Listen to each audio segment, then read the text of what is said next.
Channel learn tax with Ankita.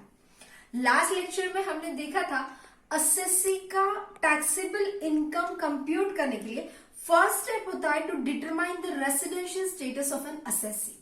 So today we will see what is residential status and how to determine the residential status of an SSC. So let's start with it. तो हम लोगों को residential status determine करता है किसका? SSC का। तो पहला क्वेश्चन दिमाग में आता है कि हमको क्यों डिटरमाइन करना है रेसिडेंशियल स्टेटस? क्योंकि on the basis of residential status हमको पता चलेगा कि एसएससी का कौन सा इनकम इंडिया में टैक्सेबल है। ठीक है, अभी एसएससी में कौन कौन आता है? इंडिविजुअल, राइट, फिर एचयूएफ, फर्म, कंपनी और AOP, BOI, that is Association of Person or Body of Individual, right? तो in case of firm, company and AOP, BOI, इन तीनों के केस में दो रेसिडेंशियल स्टेटस हो सकते हैं। कौन से दो रेसिडेंशियल स्टेटस? एक तो ये रेसिडेंट हो सकती है या फिर नॉन रेसिडेंट हो सकती है।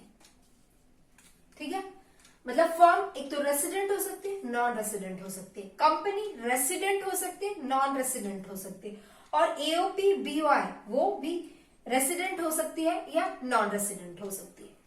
But in case of individual and HUF इनका केस क्या है?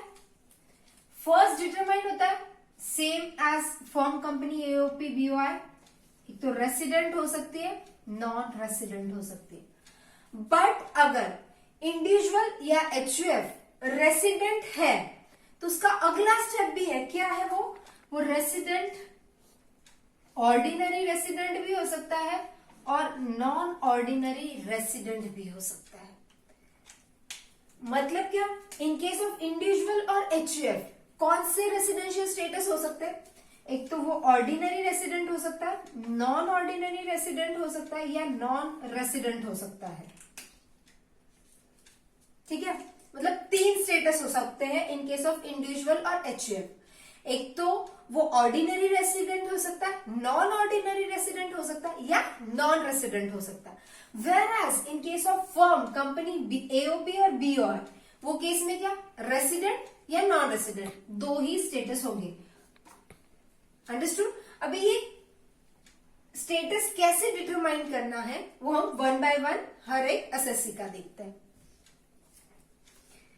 ये जो on the basis of ordinary resident, non ordinary resident और नॉन रेसिडेंट, ये जो इनकम टैक्सेबल होती है उसको टैक्स इंसिडेंस ऐसा भी बोलते हैं। सो हम वन बाय वन एसएससी का देखेंगे। फर्स्ट हम एसएससी का देखेगा, फर्म का देखेंगे। ठीक है, दी फर्म का केस, अगर फर्म का कंट्रोल एंड मैनेजमेंट होली और पार्शली इन इंडिया है तो वो रेसिडेंट है। फर्म का कंट्रोल एंड मैनेजमेंट, इसका मतलब क्या है? उसके जो डिसीजंस है होली या पार्शली, यानी सारे डिसीजन या एक भी डिसीजन इंडिया में लिया जाता है तो वो फर्म हो जाती है रेसिडेंट। और अगर होली आउटसाइड इंडिया, मतलब फर्म के सारे डिसीजंस इंडिया के बाहर लिए जाते हो तो वो केस में फर्म हो जाती है नॉन रेसिडेंट। अंडरस्टूड? मतलब अगर कंट्रोल और मैनेजमेंट होली और पार्शियली इंडिया में हो रहा, मतलब एक डिसीजन या सारे डिसीजन इंडिया में हो रहे, इंडिया की रेसिडेंट है वो फर्म। अगर सारे के सारे डिसीजंस बाहर हो रहे तो वो केस में वो non resident firm. Second SSC, AOP और बीओआई, इसका भी सेम है, मतलब होली और partially control and management India में है तो वो रेसिडेंट, और Holi outside India control and management है तो वो नॉन रेसिडेंट। मतलब एक भी या सारे डिसीजन इंडिया में लिए जा रहे हैं तो वो एओपी और बीओआई क्या हो जाएगा, रेसिडेंट। और सारे के सारे डिसीजन बाहर लिए जा रहे हैं तो वो एओपी बीओआई क्या हो जाएगा, नॉन रेसिडेंट। ठीक है, सेम है। मतलब Holi partially control and management, Holi और पार्शली इन इंडिया तो वो क्या हो जाएगा, रेसिडेंट। होली आउटसाइड इंडिया है तो वो क्या हो जाएगा, नॉन रेसिडेंट। ठीक है, ये 2 एसएससी का।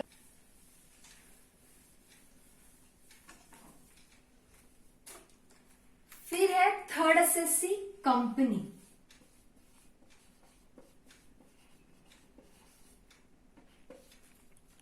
उसमें इंडियन कंपनी है,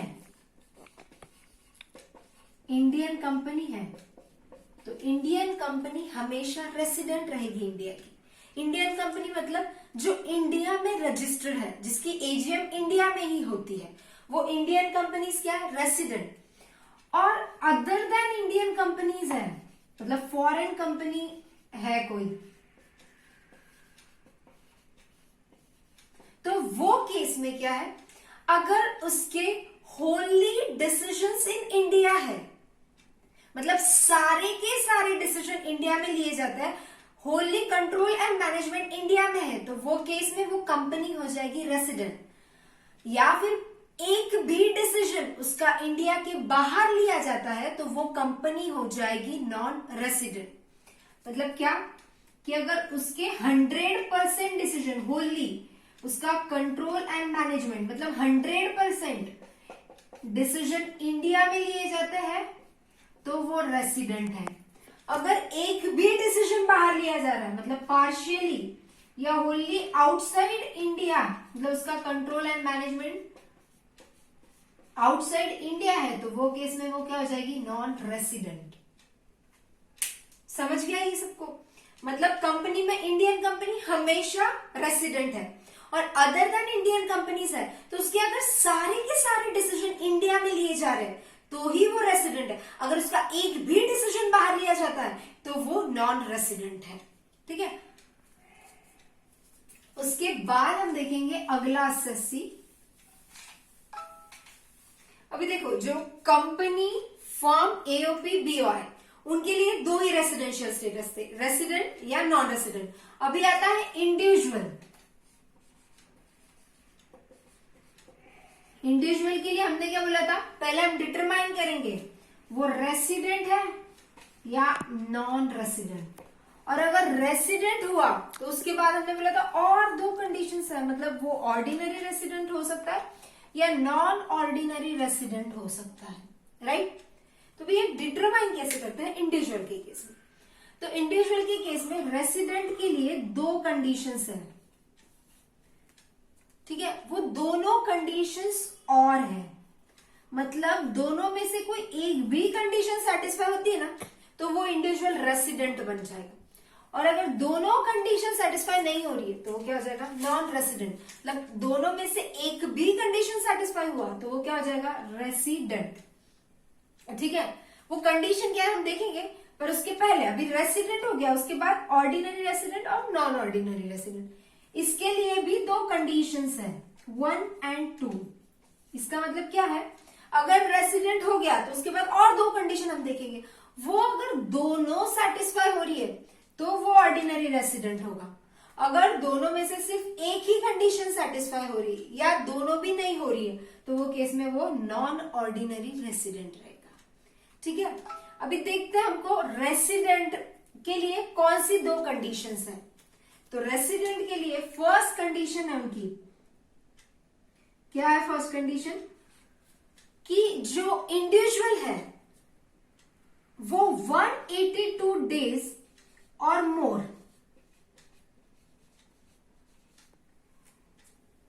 इन प्रीवियस ईयर।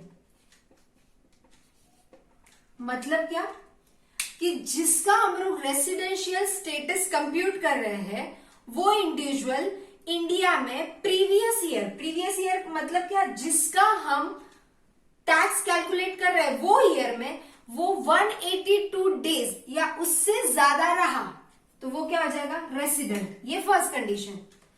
फिर उसको और है, अगर किसी की ये कंडीशन सेटिस्फाई नहीं होती है तो हम क्या उसको कैसे डिटरमाइन करेंगे, तो उसके लिए हम सेकेंड कंडीशन देखेंगे। सेकेंड कंडीशन क्या है कि 60 days in previous year and 365 days in 4 preceding previous year। अब इसका मतलब क्या है कि जिस साल का हम लोग टैक्स कैलकुलेट कर रहे हैं वो हो जाता है प्रीवियस ईयर। पहली कंडीशन हमने देख ली, उसमें हम चेक करेंगे 182 डेज वो इंडिविजुअल इंडिया में था या नहीं। वो कंडीशन नहीं सेटिस्फाई हो रही तो हम दूसरी कंडीशन देखेंगे। दूसरी कंडीशन क्या है, 60 डेज, मतलब जिसका टैक्स कैलकुलेट कर रहे हैं वो ईयर में वो 60 डेज इंडिया में था या नहीं।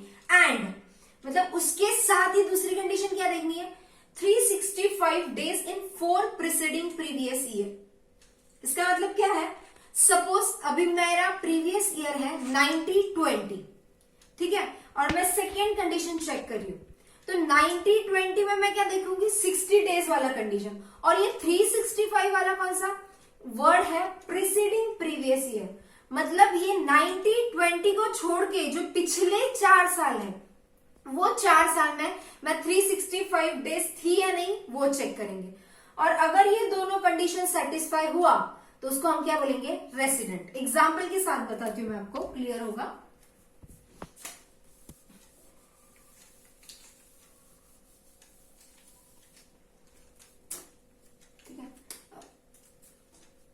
अभी हम लोग सपोज प्रीवियस ईयर लेते हैं 90-20, दैट इज AY 2021, राइट। सो अभी मुझे मिस्टर ए का अगर प्रीवियस ईयर का ये रेसिडेंशियल स्टेटस डिटरमाइन करना है तो पहली कंडीशन मैं क्या देखूंगी, 182 डेज और मोर, और इन प्रीवियस ईयर मतलब कौन से साल के लिए वो 182 डेज, ये नहीं 90-20 के लिए, मतलब 1 अप्रैल 19 से लेके 31 मार्च 20 तक, ठीक है। अगर ये कंडीशन सेटिस्फाई नहीं हुई, सेकेंड कंडीशन क्या, 60 days in previous year and 365 days in preceding previous year. इसका मतलब क्या, 90-20 में मैं कितने दिन का देखूंगी, 60 डेज, राइट, 60 डेज का, ठीक है।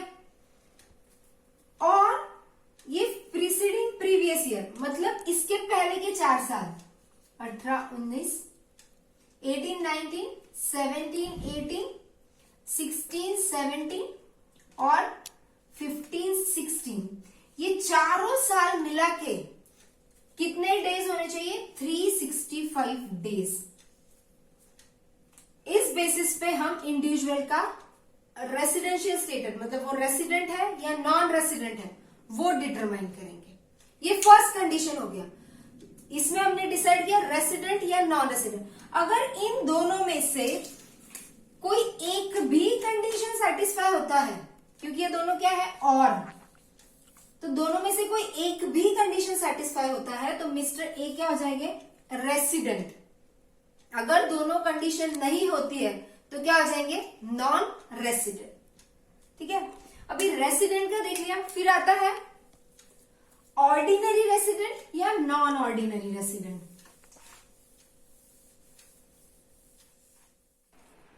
अभी ऑर्डिनरी नॉन ऑर्डिनरी देखो, रेसिडेंट का 2 कंडीशन देख लिया, 182 डेज वाला और 60 और 365 डेज वाला। अभी वो रेसिडेंट है, ये डिसाइड हो गया इंडिविजुअल। उसके बाद उसका क्या चेक करना है, वो ऑर्डिनरी रेसिडेंट है या नॉन ऑर्डिनरी रेसिडेंट है। उसके लिए कंडीशंस क्या है, मैंने बोला 2 कंडीशन है और वो दोनों एंड कंडीशन है।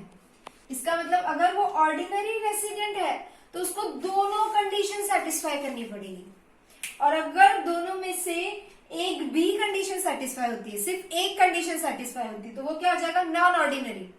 और अगर दोनों कंडीशन सेटिस्फाई होती है तो वो क्या हो जाएगा, ऑर्डिनरी रेसिडेंट। अब वो कंडीशंस क्या है वो देखते हैं। फर्स्ट है resident in India in at least 2 out of 10 preceding previous year. अभी रेसिडेंट कैसे वो हमने डिसाइड कर लिया ना, पीछे ही कंडीशन देख लिया और उससे हम डिसाइड करेंगे रेसिडेंट है या नहीं। एक तो फर्स्ट कंडीशन देखेंगे प्रीवियस ईयर में वो इंडिविजुअल इंडिया में 182 डेज और मोर था या नहीं, वो सेटिस्फाई नहीं हो रहा तो सेकेंड कंडीशन देखेंगे 60 डेज और more in previous year and 365 days in preceding 4 previous year. ये दोनों में से कोई एक कंडीशन सेटिस्फाई हो रहा है तो वो रेसिडेंट हो जाता है। ठीक है, ऐसा अगर वो रेसिडेंट है in at least 2 out of 10 preceding previous year, मतलब जिस ईयर का हम टैक्स कैलकुलेट कर रहे हैं वो ईयर को छोड़ के, हमारा एग्जांपल था 90-20 का, तो 90-20 को छोड़ के जो प्रीसीडिंग मतलब 90-20 से जो प्रीसीडिंग 10 ईयर्स है उसमें हम चेक करेंगे कि वो 10 ईयर में से मिनिमम 2 ईयर्स वो इंडिविजुअल इंडिया का रेसिडेंट होना चाहिए। ठीक है, ये हो गया फर्स्ट कंडीशन। सेकेंड क्या है 730 डेज और मोर ड्यूरिंग 7 प्रीसीडिंग प्रीवियस ईयर, मतलब प्रीसीडिंग प्रीवियस ईयर दोनों जगह पे वो हुआ है, मतलब 80-90 को छोड़ 90-20 को छोड़ के उसके पिछले 10 साल हमको कंप्यूट करना है और ये केस में पिछले 7 ईयर्स हमको कंप्यूट करना है और वो 7 ईयर्स में से वो 730 डेज इंडिया में होना चाहिए। ठीक है, ये 730 डेज है, यहाँ पे ऐसा कोई कंडीशन नहीं है कि कंटिन्यूअस स्टे होना चाहिए उसका इंडिया में। जैसे अभी 1 साल आया वो 30 डेज रहा फिर वापस चला गया, ठीक है, वापस वो 15 डेज के लिए आया फिर 45 डेज के लिए आया, तो यहाँ पे ऐसा कोई भी ये केस में रेसिडेंशियल स्टेटस में कोई भी ऐसा कंडीशन नहीं है कि उसका कंटिन्यूअस ड्यूरेशन इन इंडिया होना चाहिए, सिर्फ ये डेज का ड्यूरेशन है। जैसे फर्स्ट कंडीशन 182 डेज का था प्रीवियस ईयर में, तो 182 डेज ऐसा हो सकता है वो फर्स्ट मंथ में आया फिर 2 महीने चला गया फिर थर्ड मंथ में वापस इंडिया आया, तो वो केस में हमको क्या करना है उसका टोटल पीरियड ऑफ स्टे हमको कंप्यूट करना है। सेम 730 डेज का है कि उसका टोटल पीरियड इन स्टे हमको कंप्यूट करना है 7 प्रीसीडिंग प्रीवियस ईयर। जिस ईयर का हम टैक्स कैलकुलेट कर रहे हैं वो ईयर को छोड़ के जो पिछले 10 साल है उसमें से हम देखेंगे 2 साल वो रेसिडेंट है या नहीं, और पिछले जो 7 ईयर्स है 90-20 को छोड़ के उसमें देखेंगे वो 730 डेज इन इंडिया में था या नहीं, और अगर ये दोनों कंडीशन सेटिस्फाई होते तो वो रेसिडेंट क्या हो जाएगा ऑर्डिनरी रेसिडेंट हो जाएगा। अंडरस्टूड? ठीक है, एग्जाम्पल के साथ समझ लेते हैं इसको।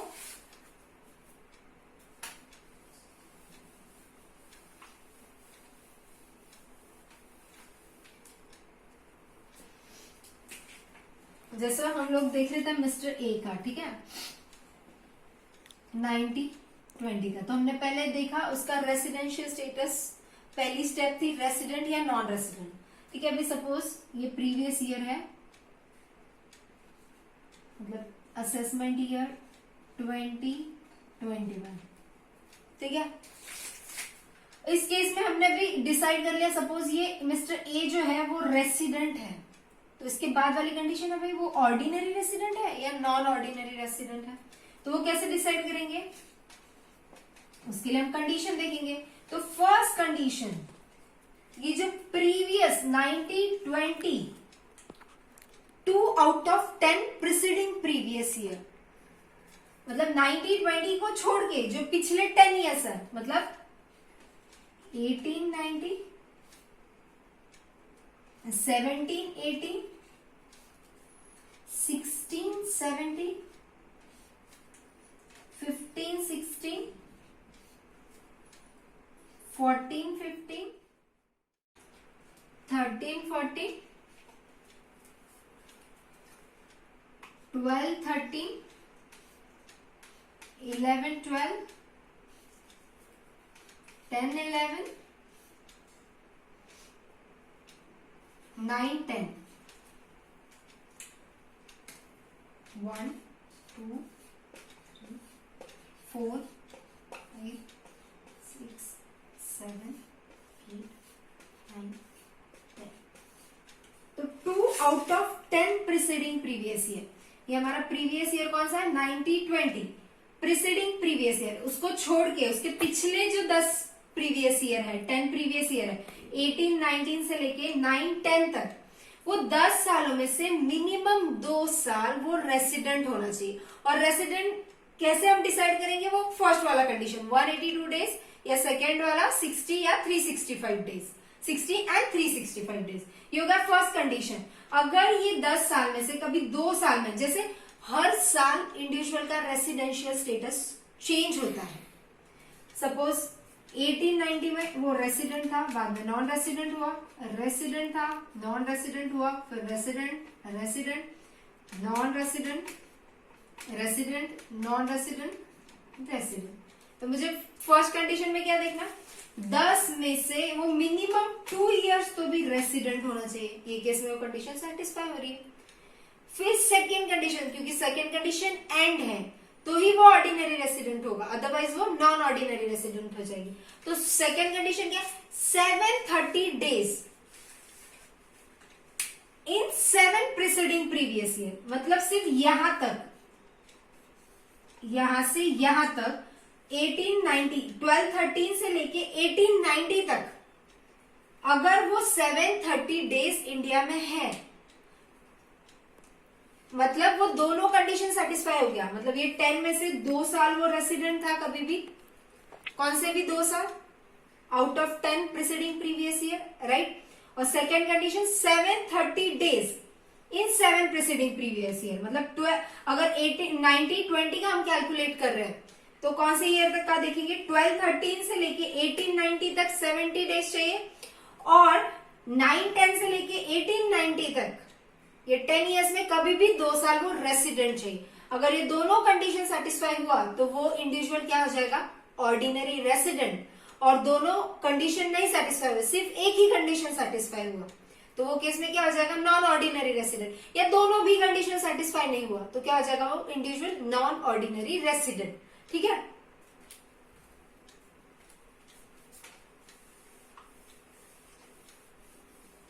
फिर क्या आता है? HUF।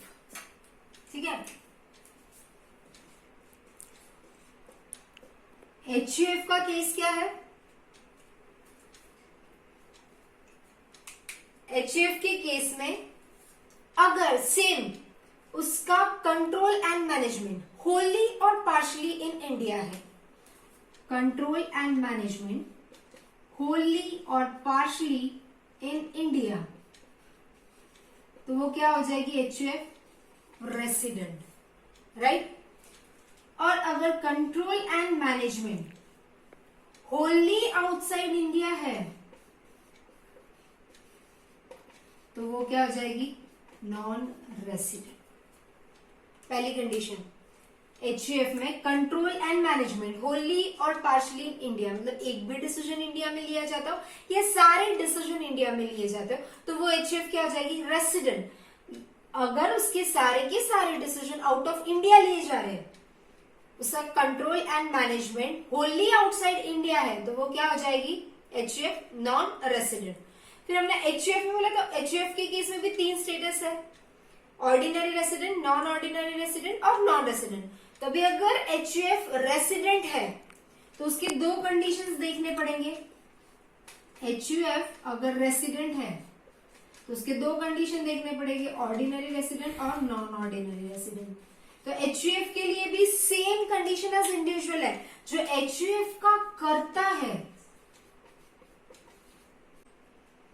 वो अगर प्रीसीडिंग प्रीवियस 10 ईयर में से अगर 2 इयर्स इंडिया का रेसिडेंट है, एंड सेकेंड कंडीशन वो अगर preceding previous 7 preceding previous year में से 730 डेज इंडिया में है, तो वो केस में अगर दोनों कंडीशन सेटिस्फाई हो रहा है, 2 out of 10 preceding previous year में वो रेसिडेंट है या 730 days in 7 preceding previous year अगर वो इंडिया में है, ये दोनों कंडीशन सेटिस्फाई हुआ तो वो HUF ऑर्डिनरी रेसिडेंट हो जाएगा, अदरवाइज वो नॉन ऑर्डिनरी रेसिडेंट हो जाएगा।